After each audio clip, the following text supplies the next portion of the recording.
You don't notice, everything just they look like one voice, one direction, one power.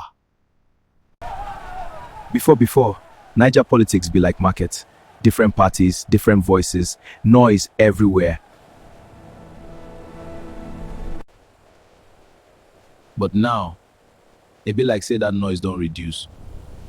Opposition, no to they shout again. Some people say na unity. Others say na fear. You go see politicians wey swear for one party yesterday. Today them don't cross go join another. No ideology, no difference. Na just where power dey, everybody dey rush go.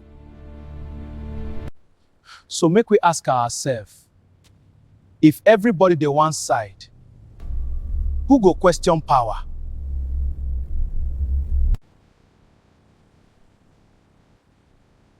Democracy no be just election. Na balance, na checks, na opposition. But if opposition weak or silent, who go speak when things go wrong? You go wake up one day, everything still dey look normal, but freedom don't dey quietly disappear. No fight, no noise, just silence. Dangerous silence. Because when only one voice loud, even truth fit begin sound like lie. Maybe Nigeria never become one party system. But the real question be, are we slowly accepting it without even knowing? If you still believe say Nigeria needs strong opposition, drop your mind for comment.